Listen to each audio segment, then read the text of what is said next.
and welcome to The Right Idea, where we discuss the people, policy, and politics that drive Texas. I'm your host, Brian Phillips, the Chief Communications Officer at the Texas Public Policy Foundation, and with me, as always, is Derek Cohen, who now has a new title here at TPPF. He is now the Vice President of Research. So if you don't like the things that we say or the things that we do, blame him first, because it's probably his fault. Fair. Along with us, and we'll get to our guest in just a second, but just to introduce him here, Josh Treviño is our CPPF's Chief of Intelligence and Research. He's also the Director for Texas Identity, which is a lot of what we're going to talk about. Josh, I'll introduce him a little bit more in a second, but he is an expert on all things Texas history, which makes him an expert on the border, makes him an expert on all kinds of different things with Texas, and we're going to talk about immigration and border security a lot today. But first, I want to get to, as we always do, Derek, well, first of all, congratulations on Season 2 of The Right Idea. We've been re-upped, I guess. Yeah, but I believe the producers want to take us in a more edgy direction. So as those storyboards come together, we'll be consulting on that. To be honest with you, though, I think with the material we're going to be given, I don't think that's going to be something in our hands. So maybe instead of just the blue vest that I always wear, I'll wear like a leather jacket maybe or something for every episode? Well, it depends. Well, sponsorship still needs to be worked out. We've been with Jefferson about getting a code that you can enter for MyPillows or, buying gold, things like that. Beet supplements, Relief Factor. We have no advertising. We will not sell out here at the Right Idea. Yeah, Brian will not sell out. But if you have any inquiries, contact Derek at Season 5 is usually where they introduce the kid. Yeah, exactly. So, yeah. And speaking of podcasts, Josh has a podcast too. Maybe he'll sell out on his podcast. He has one here at the foundation called The Hard Country, which is great. It's about 45 minutes to an hour long. They really delve into the history of Texas, but also current and a number of issues, particularly the Mexico-Texas relationship, which is something that we're gonna jump into in a second. But there's two things I want to do. Obviously, I always start with the shameless promotion of our newsletter. It's called The Post. You can subscribe if you're not already subscribed. It's at texaspolicy.com. The Post, it has exclusive writing, exclusive information. We always do something fun and cultural about Texas, usually at the end of the newsletter. So please sign up for The Post. And then we also have a daily email called The Canon we'd love you to sign up for, as well as any number of our other podcasts, Josh is included, which we'll talk about in a little bit. But since we're no longer in session, even special session now, Derek, there's not really we're gonna change up the segment for you. So we're going to do a session update. We're now officially an interim. And so what is the interim? A new sexy branding we have called the interim update. We'll work on that. But what's going on in the interim that we need that our listeners and viewers need to know about? Well, nothing defines a show like sexy branding. So I think that, we could just double down on that. No, you mentioned the interim update. So obviously, very rarely are we often in sequential special sessions like we were this year. And even though some big ticket items such as school choice was left on the table, some of these special sessions did arrive to certain items of border security, items of property tax relief, all these things that were very important to the Texas taxpayer. So now we're in the interim. What does that mean? Well, as you know, we're supposed to only have 140 days every 2 years of legislative session. That's a great, it's more like a guideline. It's 140 days every 2 months last year. Some would say. But that being said, there is business to be done in the interim. We've seen on both the House and Senate side calls going out to the committee chairs saying, what do you want to look at for this coming legislature, for the 89th, for the 2025 session as well. And so during these interim hearings, what they do is that the speaker or the lieutenant governor will issue each committee, I want you to look at X, Y, and Z. And some of them, they may be long list. Some might only have 3. Some might be about exploring a new avenue of policy. Others might be about monitoring the implementation of policy recently passed. All that is to say is what this allows is for the lawmakers and their staffs even more directly to get a running start on whatever the thing might be. If there's problems with implementing HB 1234, they're going to document what those shortcomings are and perhaps come up with a solution for correcting it as things are going in a subsequent legislature. Conversely, if there's something that has been addressed but is not being modulated by some law that was passed, they can revisit that particular question. I know for a fact that if you look at some of the work that goes on in some of the border adjacent committees, we've we're shooting every single arrow from the quiver at solving this problem. And yet, with the abdication of the federal responsibility, which we talked about numerous times on this podcast, and which Josh talks about almost, per episode on his, is something that there's going to be, obviously, first and foremost. There's going to be other ones, committees like county affairs or, juvenile justice and family issues. And I'm not picking on those committees specifically, but ones that don't necessarily have, some big, high publicity, high ticket policy question facing those members right there. So they might have more of a limited interim research report, one that looks more on implementations, maybe the efficacy of the different state agencies that are under their purview. But again, so from soup to nuts, whether we're talking about the little questions or the big questions, this gives the legislature a running start on tackling those and hopefully coming to some consensus prior to a bill being filed. How do the committees decide which issues to work on? Is it just kind of an internal backroom type discussion, or is the public allowed to weigh in and be like, hey, this policy isn't being implemented correctly. Y'all need to look at this. Oh, absolutely. And research organizations, advocacy groups, C3s, C4s. All of them have, a voice in the process. Now, what most committee chairs will do is they'll take all their submissions that they'll receive, and they'll compile them down, and they'll send recommendations to the speaker, because technically, or speaker or the lieutenant governor, because technically the speaker and the lieutenant governor are the ones who decide for their chamber what 8 items, what 4 items, what 12 items will be reviewed by that particular committee, and so. There's a lot of folks who take the advocacy approach where, like, I'm just going to go and say, what we need to do is we need to get a local Paw Patrol established at all major cities in Texas. And they'll go to... My daughter would love that. Yeah, they'll go to Urban Affairs and say, we need to study this. And then they'll be the end of the day, or that'll be the end of that. They'll the Urban Affairs Committee will look at the suggestion and say, wow, this is absolutely insane that we would trust a bunch of dogs to fulfill municipal services. And then it doesn't go anything from there. So what a lot of folks do is they talk to the requisite SME in the speaker or lieutenant governor's office. They'll talk to the committee and then hopefully come to a meeting of the mind. Because sometimes ideas that are forwarded during this interim process are not, we'll just say, not ready for prime time. Right. And even if this is an exploratory function of the legislature that's baked into the rules, not every suggestion is even ready for that. Right. So it's not the case that after the legislative session ends, members just go home and that's it, and they cease to be working or being members until the next legislative session. There's still actually a lot of work to do, particularly, and they have an interest in doing this because, like you said, it gives them a ramp up for next session. Well, I can tell you, I know firsthand that between now and March, there's going to be a lot of members that are working. I just don't know about it on the interim. That's true. And we're going to get to that. We're going to talk about elections here in a little bit, to the extent that the C3 can. But before that, I want to introduce again, I think now for the third time, Josh Treviño is our Chief of Intelligence and Research and the Director of Texas Identity at the Texas Public Policy Foundation. Really, it's I don't know where to begin in terms of your subject matter expertise. I say Texas history, but also definitely the Mexico-Texas relationship. I know that you've taken personal trips just to go visit some of the historical sites around Texas to expand your knowledge of that. Can you just give us, I mean, if you can, to the best of your ability in an hour-long show or so, an overview of kind of where, maybe a little bit of the history, but some of the overview of kind of where the Texas-Mexico relationship stands now and why that's so different than what it used to be. And you said I have a full hour? Yeah, a full hour to talk about Yeah, this. no All right, problem. so Derek and I'll just kick back and you go. Look, the thumbnail is that the Texas-Mexico relationship was obviously, 200 years of relationship, coming on to 200 years next decade. And started in war, and it was characterized really in the first century of the relationship by endemic warfare, endemic violence.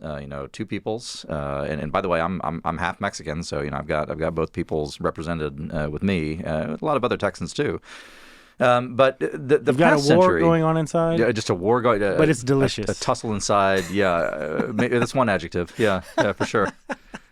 So but really for the past century, we've kind of had a holiday from history. Honestly, when you think about going up through really about 1920 or so, the Texas-Mexico relationship was predicated upon a frontier that was extremely porous, extremely violent, had a lot of movement back and forth, and needed to be constantly policed, oftentimes with legitimate military force. Around 1920, that it wasn't a hard end to it, but around 1920 that started to end. And really we had like this holiday from history, essentially from the 1920s through 2006 or so, maybe 2010, depending on how you want to count it, with the advent of the modern drug war. And so one of the theses that we've been working with is that what we're seeing now with rising violence on the Texas-Mexico border, with the breakdown of the Mexican state, with the Mexican state's own turn toward antagonism to Texas, is that it's not really a new phenomenon. It's actually a reversion to a norm that we thought we'd escaped, but in fact has proven its endurance, as it has in so many places around the world, on the Texas-Mexico border. So what we try to do when we engage in history is we don't do it because it's interesting, although it is. We do it because it provides a toolkit for understanding and solving problems today that we're dealing with in this generation and this moment. And there's nowhere, to my mind, that's more useful than on the Texas-Mexico border. So let's fast forward then to last December, and in a series of, I feel like, and this is one of the reasons why we're starting off season 2 with this issue. We've probably talked about this issue almost every show, but we've highlighted it a couple times as well. And here we are back talking about this issue. It's the number 1 issue for Texans. It's the number 2 or 3 issue for conservatives in the country. It is probably going to be the number 1 issue for the Republican side of the ticket going into the election at the end of the year. And so that's why we just feel like we have to cover it. But in this case, it's been bomb. Since our last show, it's been bomb after bomb after bomb headline of what's going on between Texas, the Biden administration, and Mexico. In addition, the first one I want to start with is they just announced that December, after everything that we've been through the last 3 years with Biden and all of the increases and the explosion of migrants coming across the border, the largest single crossing ever for migrants was this last December. Was it over 300,000? Yeah, over 300,000 apprehensions at the border, plus all the gotaways and all of that. Well, I don't even know what question to ask you other than what do we do about that? It's interesting. There are things that are simple but not easy, and solving the border issue is simple but not easy, and it's not easy for a variety of things that we can get into. But before we talk about that, I want to drill into that number. So about 300,000 apprehensions, right? And so to your point, that doesn't include all the encounters. So the encounters are probably, depending on what the factor is, probably about twice that, maybe more. And then the rule of thumb that is used time and again is that the number of encounters that you have is around 20% of the actual number that have tried to cross. So, we can speculate outward, and keep in mind this is all very back of envelope, but if you've got about 300,000 apprehensions, maybe you've got, let's say, 500,000, just for the sake of the ease of my mental math, actual encounters. And then if that's 20% of everybody who's come through, then you've basically got 4 times that. You've got 2 million people who are entering the United States unobstructed. And so in a month.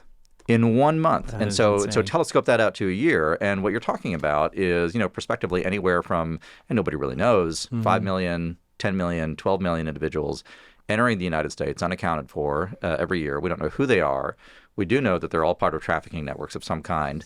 Now, whether those networks lead back to Guatemalan gangs or Mexican gangs or Hezbollah is an open question, right? And so we don't know. It doesn't take a lot of bad apples. But the reality is that, the population of the United States itself is about 330 million-ish. And you're talking, percentage-wise, a tremendous proportion of people in America now. I won't say Americans because they're all here illegally, but, of people in the United States who are foreigners in the most literal sense, without remit or permission to be here. And that, I think, is a tremendous existential crisis, whatever one thinks of migration or immigration or anything like that. And people of good intent vary, but it's something we got to deal with. Yeah, Derek, what about the Texas response? The governor can do all he can do, and I give him marks for trying to do it at least in a constitutional way, and he's definitely been thoughtful about his approach to this. But we've tried legislation, tried executive action. What do you make of the Texas response? Yeah, and essentially, whether we look at this as a route from U.S. v. Arizona from back in the day, or if we see this as a symptom of modern cause, regardless of what the case is, a state on its own is not wholly able to address this. And again, legal preemption aside, right? But the problem is that, we've fired, like I said, we've fired almost every arrow we have in the quiver. We have spent an awful lot of money. And, this isn't to denigrate the amount of money being spent, but it's like only so much you can do when you basically have a federal government that I don't think I'm out of line for saying is basically throwing the gates wide open. We're talking today on Wednesday. There's talk of impeachment proceedings against Secretary Mayorkas for his actual shambolic handling of this particular issue, and not even just the handling of a difficult issue, but the constant gaslighting and lying to the American people about it. And so I think one of the things that we need to do, as far as the state is concerned, is again, I don't want to say we keep cutting checks, ad infinitum. But what we do need to do is we need to find areas of questionable federal preemption, or find areas of where the federal government is simply absent, if not silent, and basically assert our sovereignty principles there. And because Josh brought up a really good point, and even as somebody who has, sympathies for, a legalized immigration structure, one of the areas right now in our campaign that deals with the secure and sovereign frontiers is run by Corinne Martinez, who is American citizen, native of France. One of the problems that they have in France right now is the fact that they, unlike us, do not have a system of like birthright citizenship. And so we have these entire neighborhoods, entire cities of basically second-class citizens, people detached from the mainstream through legalistic means. This is what we're going to, this I don't know if you want to call it benign neglect on behalf of the federal government, but that is what's going to get inculcated here, is that where we have two parallel coexisting societies, and that when it comes to issues of civic peace is completely untenable. Hat tip to Representative Jared Patterson. I saw a tweet from him today saying that 4 years ago, Texas spent $500 million on border security, and in this session, this year, whatever it is, $6.6 billion of Texan money, of Texan taxpayer money, is going to be spent on border security. One of the things that the governor has done, which I don't know, maybe it was a gimmick, or maybe people on the left might call it a stunt, was the busing. They did to collect people at the border who are willingly getting on these buses and then sending them to sanctuary cities. So necessity. Sending them to New York and Chicago. And what started out as kind of like a messaging point to say, look, if you want to have those policies and that's what's encouraging people to come here, then you need to be dealing with it, because we're dealing with hundreds of thousands coming across the border every day. The least you can do is take 10 or 20,000 of them. Well, this is causing a crisis in these cities, Josh. It has. And we've now have because the cities can't do it. They can't get the Biden administration to respond to them, and they can't get Texas obviously to stop what it's doing, because it's working. It's causing, it's creating a lot of attention around this issue.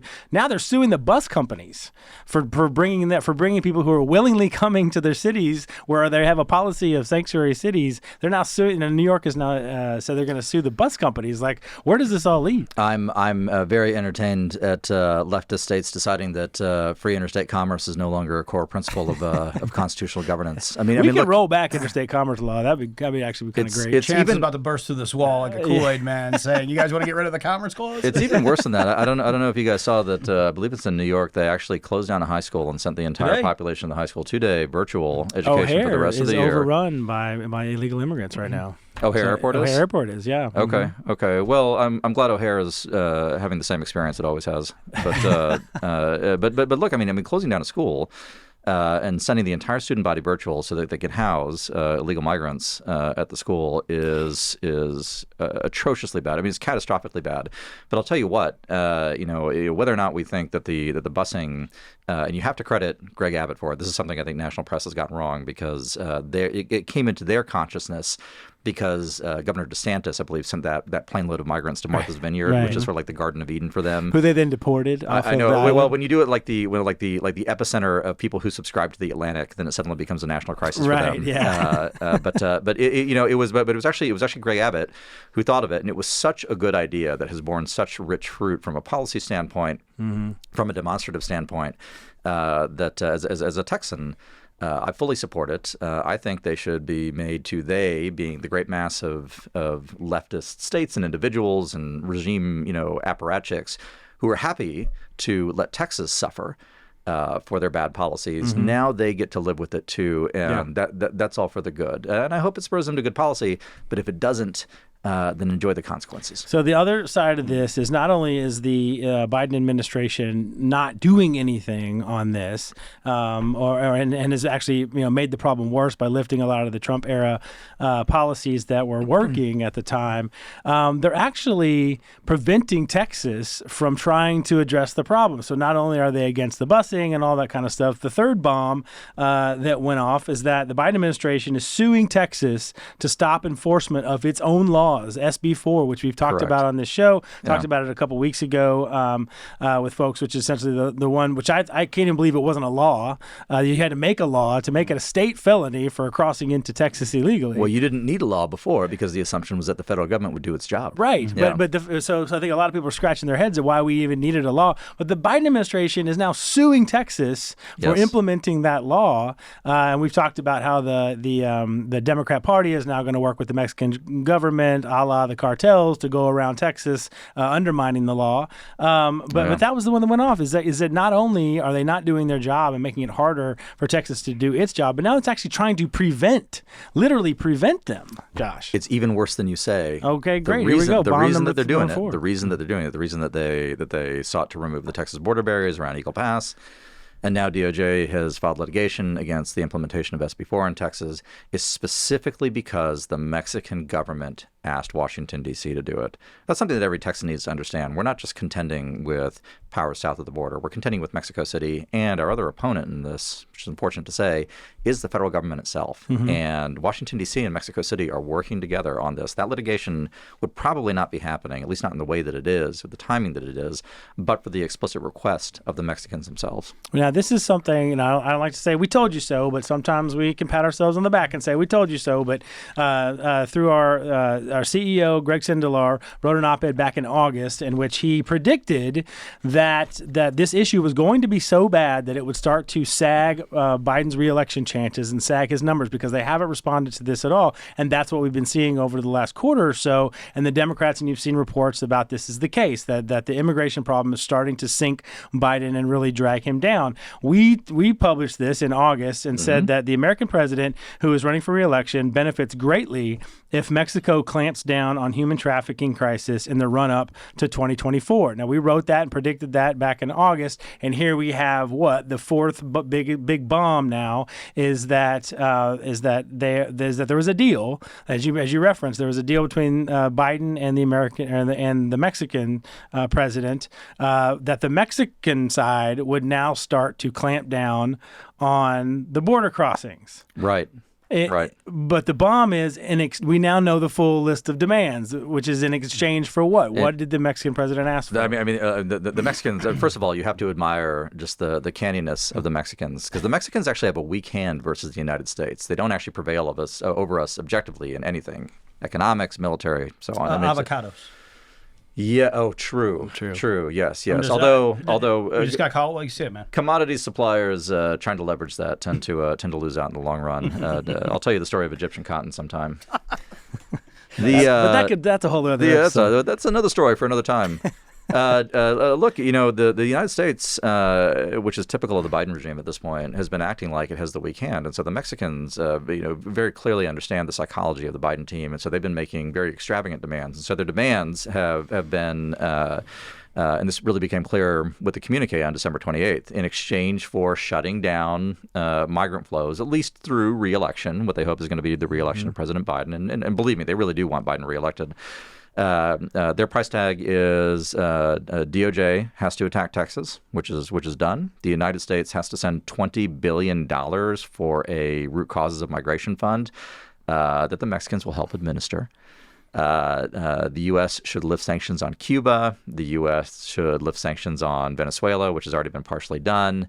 Sending oil to those countries? Well, right. So in the case of Venezuela, it's Venezuela gets to send oil elsewhere, which what's left of their infrastructure. But And then there's even petty minor things.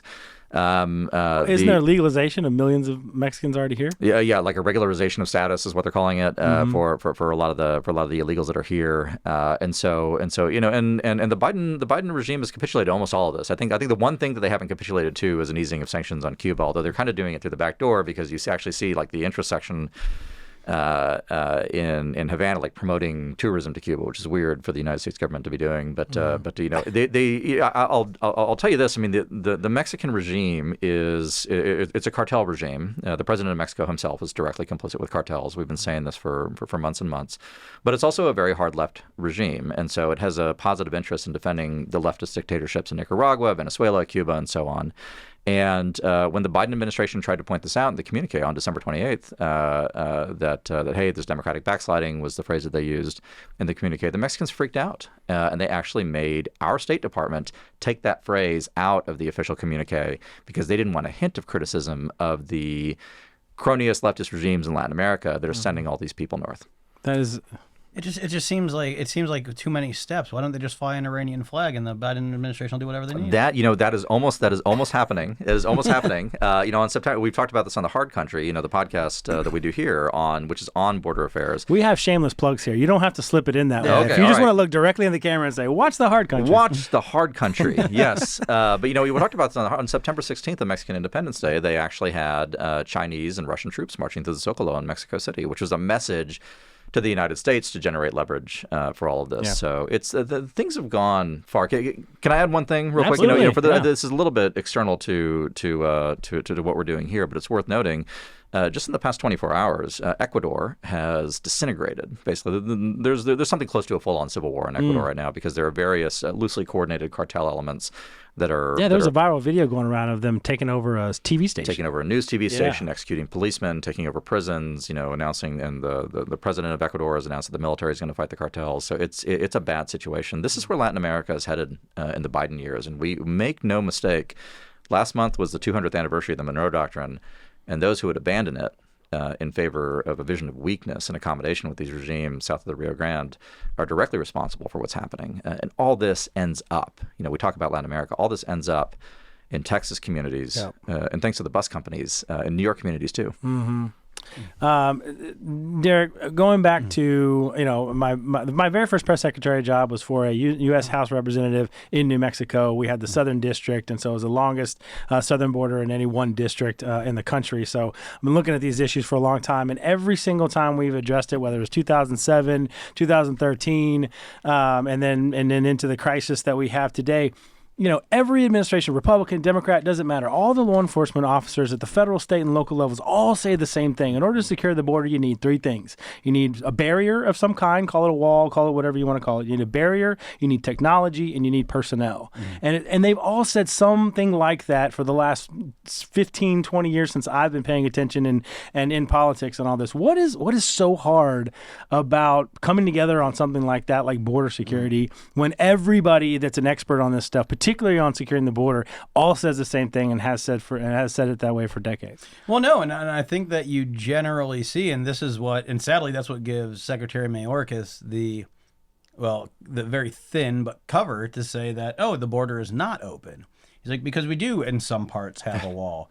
We do have more than 0 people in the Border Patrol enforcing it, and we do have technology that sometimes alerts us to a crossing, and we get people over there within the next 48 hours to address it. And so I think that gives him the ability to say that. Now the problem, though, is because not only, we talk about all these soft projections from the Obama administration, Freudian slip there, from the Biden administration. Obama too. Yeah. But you repeat yourself. Yeah, I was saying we can go back to Iran if we want to talk about that. But a pallet full of money. But that's the whole thing is like, There is I throw around the word dereliction, but I'm starting to think that doesn't carry enough purpose, enough dedicated intensity to actually say what the Biden administration is doing is that they, for whatever reason, whether it's a coalitional cynical political gambit, so that the hard left that are really agitating for the no borders, or thinking that this is part of this is going to fulfill Rui Teixeira's greatest victory here, who by the way has come out and self-criticized his own work and now works at AEI. But whether or not it's going to be this is going to be the blunt force version of demography being destiny, whatever the case is, there just is no political will. And so that's why, back to your point about the busing, sending folks to these Democrat mainstays, actually says, no, this is not a pinch because everyone in Texas hates migrants, everybody in Florida hates migrants. No, there are real constraints being put on these communities, and spreading them around doesn't solve the constraint issue. Right. But what it does is it actually gives some sort of transparency into it for the Adams administration, for the the folks in Los Angeles, Chicago, whatever the case might be, to make sure that they're actually having these conversations within the party. Now, unfortunately, specifically with Eric Adams, he's one of these guys that is definitely of the left, and while he does have some good ideas on public safety, I don't know if that's going to be that plus this is going to get you to a point where he says, we need to shut down the border unequivocally. Because the thing is you're never going to shut it down entirely, and it's only going to be further and further from that, the more kind of soft pull that we offer. And you talked about political will, so that's a good segue into my last question for Josh and into our segment. We're going to be doing this kind of a surprise. We're going to do political predictions for the year so that we can all look back and see how wrong we were at the end of this. Fantastic. Okay. So I'm surprising you. Glad to be here for that. Yeah. I'm surprising you with that. But talking about the political will, let's say that a Republican does beat Biden this fall, and whoever that is, if that's Trump or DeSantis or Haley or whoever, what changes? Does something change overnight? I mean, is there I know Biden in his first 4 days or 5 days or week, tried to undo almost all of the Trump era border stuff. Can he just, if Trump gets back in or DeSantis or somebody, they just rewrite it back and then all of a sudden we're back to enforcing the border? Or how does this all change the day after we don't have Biden? Well, I don't know how it can change. I can tell you how it will. Or let me reverse that. Can't tell you how it will change, but I can tell you how it can change. It could change on day one. And the number one thing that the Mexican regime cares about, they don't care about being a good neighbor. They definitely don't care about the welfare of Mexicans. They certainly don't care about the welfare of migrants, but they care about the money. And the only thing that we have seen generate real change from the Mexican regime in the past decade plus, by the way, since the departure of Calderon in 2012, is Trump's threatened tariffs. When Trump threatened tariffs on the Mexican economy, which at a sufficient level would crash that economy, erase about 30 years of economic progress there, action was generated very quickly. Yeah. And that's the kind of thing that needs to be done. We need to move to coercive measures. First of all, you talked about the barrier, the technology, and the personnel. I would add a fourth element to that, which is you need a cooperative state on the South side. And securing that state requires American force majeure. In whatever form is necessary, but you start with economic, and that's a day one achievable task. Now we forget, but Abbott tried that, right, with the backups at the border, or truck inspections, secondary inspections, right? Yeah, and it worked. It was a very, very good idea. Such a good idea that I've tried to figure out how I can take credit for it, but I can't. So it's actually from the governor's office. But yeah, I mean the secondary inspections are exactly. If that were applied at the national level, now the way in which it is applied, it does accrue economic pain to the Mexicans. But then they go, they go to Washington D.C. and complain about it, and so you get what you have here. But if there were a federal government that actually cared about Americans, imagine that, then you could get change on day one, no question. It's funny the way you say that. We'll get to the fun predictions in just a second, but you say they cared about Americans. It used to be, well, they're just doing this because it's Texas and Texas is Republican and they don't care about our politics or our people down here. That's also true. But now, which is true, right? Yeah. I mean, you see this sometimes in administrations. Obama did this with some administration, or with some issues. But the whole issue of the busing and the fact that you have New York and Illinois and other places like that are screaming and crying and they're still not doing anything really doesn't sound histrionic to say they don't care about Americans, because they don't even care about the Americans in the states that vote for them. The left. I mean, I'm of a certain age. I'm a Gen Xer, which is the best generation. But that's a whole other show. We'll talk about that at a different show. That Gen X and Egyptian silk. That's cotton, please. Yes. Look,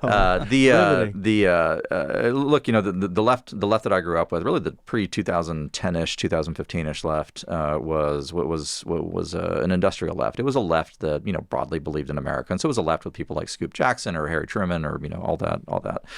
The left now is fundamentally different. It's a left that fundamentally is uprooted from the idea of a nation, the idea of American history. And so I would say there's a continuity between the belief that there is no moral opposition to migration of any kind, legal or illegal, which is a genuine belief that a lot of these people hold, and the same people who pull down statues, set aside Confederates, of William Penn, of Thomas Jefferson, of Abraham Lincoln.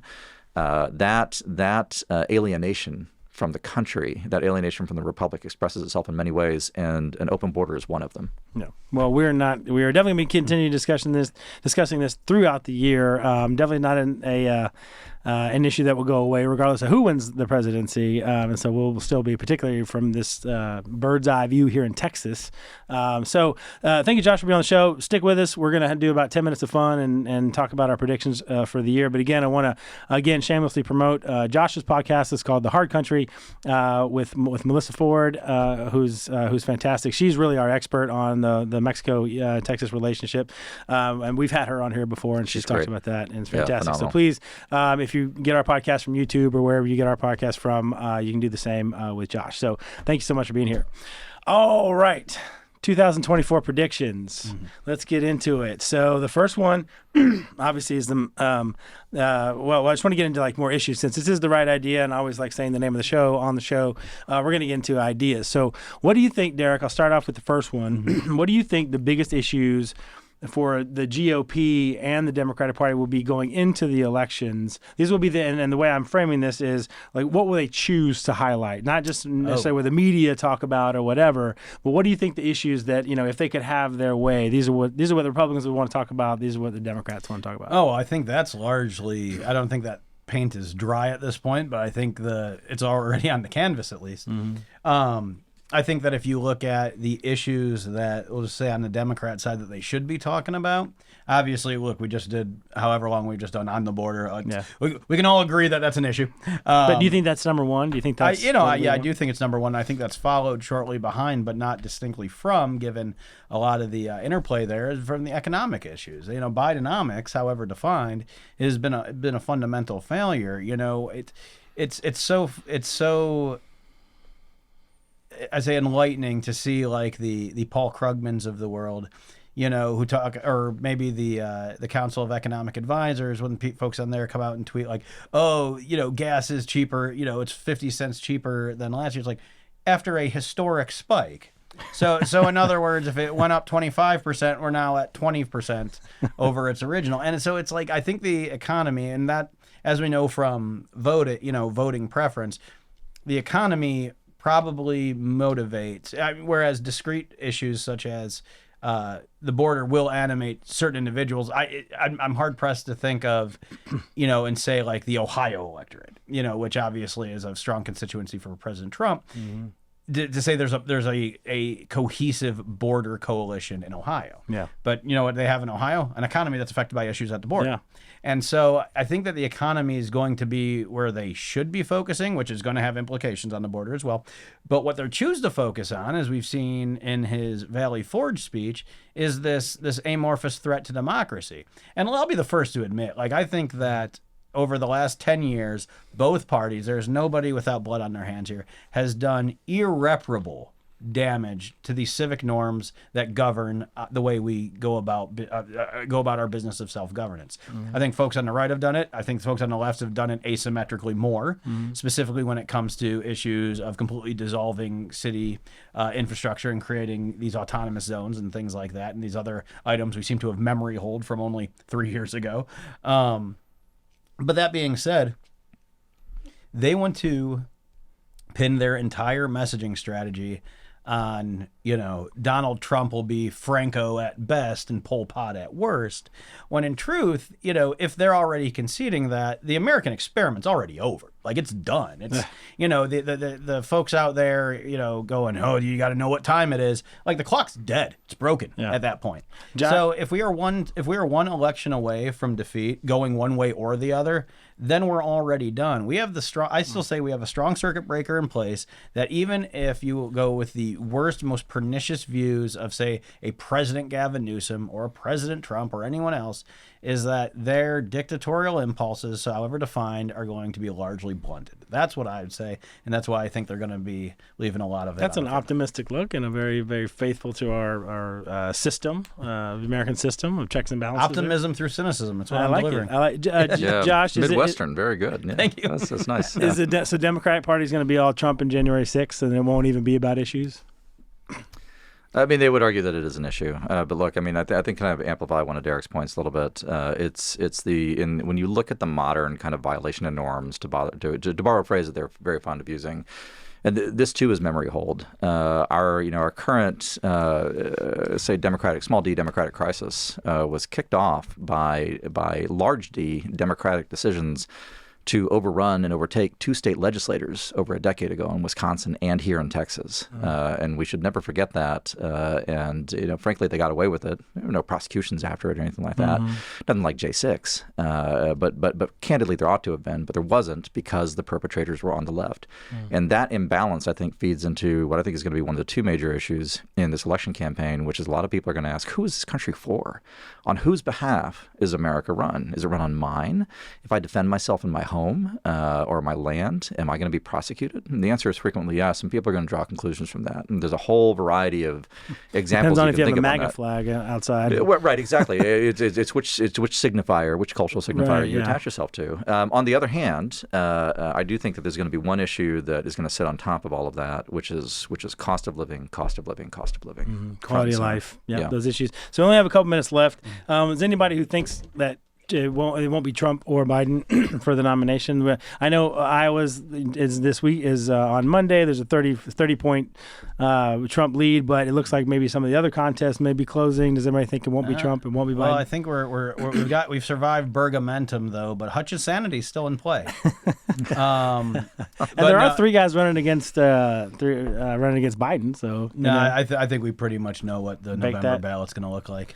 We know, and I'll even go a little bit further on the limb and say that Trump will be reelected this year. Okay, Yeah. yeah. Ooh, You're going to call a winner there? I was about to say, allow me to dissent from the guest. Just speaking from a political science standpoint, well, I think we can say that obviously both gentlemen's unfavorables are in unprecedented territory from a historical perspective. The one question that I'd have about a reelection, obviously we have not gotten to the part of the campaign where, Biden's it's going to be Fannie Willis this, Alvin Bragg that, and there's going to be 6 months of hearing about all these indictments and everything. I think that's not going to persuade anybody in the middle who's largely already made up their mind. The issue that you're going to have and where you're going to start seeing people peel off is we're going to have individuals who are very rarely does somebody, if presented with the exact same electoral choice, go with a different option. It happens, you have to have some sort of structural break. Like you'll have Obama people that go with Trump, right? But then you have those same people going back to Biden. Now, if it's the same question of Trump versus Biden, there needs to be a very strong force of gravity to pull them away there. Mm-hmm. The bigger issue, and this is where I think the question lies, is who does this force to stay home, or even more so, just completely neglect the top of the ticket together? And that's where I think you're going to see a lot of the interesting analysis. There's the midwit bell curve, and so by the end of the year, we'll know which one of us is actually on the center of that midwit bell curve. I will say this, though, that there's a substantive population of people who voted for Biden in 2020 and regret the vote. Mm-hmm. There's not a substantial population of Trump 2020 voters who regret the vote. Mm-hmm. And so I think that's going to make a difference. All I know is if the guy that I like wins, then it's a restoration of American values. If the guy that I don't like wins, then clearly the election was stolen. That is a first principles approach, and I like it. But you're a Vermin Supreme guy, though, right? I know. I'm not saying with you. I just said I guess it's a guy because it said guy, but that's the only thing. I'm typical libertarian. Letting you know. Well, the most important prediction, of course, for 2024 is who will win the Super Bowl. And now that we officially have both, for the first time in like a bazillion years, both Texas teams are going to the playoffs, have a potential to win the Super Bowl. Could we see, and would you be so bold as to pick right now a Houston Texans and Dallas Cowboys Super Bowl? I know, Josh, you are a suffering Cowboys fan, but would you pick them? I feel about the Dallas Cowboys the way that Tony Soprano felt about his best friend, Big Pussy Bumpanciero, and I'm disappointed in the same ways too. That's all I'm going to say. How do you follow that? Yeah, well, easily. No, I wish the Cowboys the best of luck specifically. I mean, it's going to be tough for them if Brad Allen and his refereeing crew aren't going to get a shift in the playoffs because of their abysmal performance. Say, for example, maybe against the Lions. We're going to, they're just not going to be able to. They're not going to be able to get across the goal line. If your defensive strategy relies on refs forgetting on how many people reported in, it's a contentious way of going. I will say though, if I had to predict, all joking aside, and are you a Detroit fan? Because talk about long suffering. No. This is a Michigan football guy. Yeah, I'm a Michigan football guy, but I actually went to the Detroit Chargers game in LA this year, or back in November, I should say. So they're grew up 40 minutes from Detroit. They're like a secondary team of mine. But I'm a Steelers guy. So this is like Jeez. I'm more how like necromancers keep you in the suspended state of undeath. That's what the Steelers have going on because they refuse to actually. Now I just saw yesterday that they're going to be bringing on Russell Wilson. So it's another 3 years of failing to rebuild the program. And it's to a point where obviously Mike Tomlin has delivered a lot of good for that team. It's done. This is not me saying the Steelers are going to win the Super Bowl. I'm going to put an asterisk. Okay. So wait. They're in the playoffs. Everybody knows that if you're a fan of one of the true legacy franchises, which is going to be Steelers, Cowboys, Redskins, or what used to be the Redskins, Miami Dolphins, like that, Broncos maybe, every single one of them has a second team to stand in for all their hopes and dreams when their primary team fails them. That's what the Lions are to you. Yeah. So that's the role the Lions play in your fandom. Internalize that going, oh man, I get all this stress and anxiety caused by the Steelers. Who do I rely on? The Detroit Lions. I know, yeah. So, right. I've seen darkness. That's man. a bad I've choice. seen darkness. Hey, you got a national championship this year, so I mean, your sports should keep you. You're ready for Mexico a policy. Certainly not. Am I that black-pilled? I'm ready for Mexico. No, you're ready. As a Longhorn fan, we've been sitting on that national championship for 18 years. So I will say though, if you want an actual prediction, I do think the winner will come out of the AFC North. All right. Well, there you go. So our third show is going to be, and if we're not talking about Egyptian cotton or these other issues, we'll also do a hot takes on sports. We'll do that at some point. But we have definitely allotted all of our time. Thank you for watching. Thank you for listening. We really appreciate it. Thank you, Josh, for spending time with us today and going through all those very, very important issues. As we always like to say, in the words of Sam Houston, do good and risk the consequences. We'll see you next time.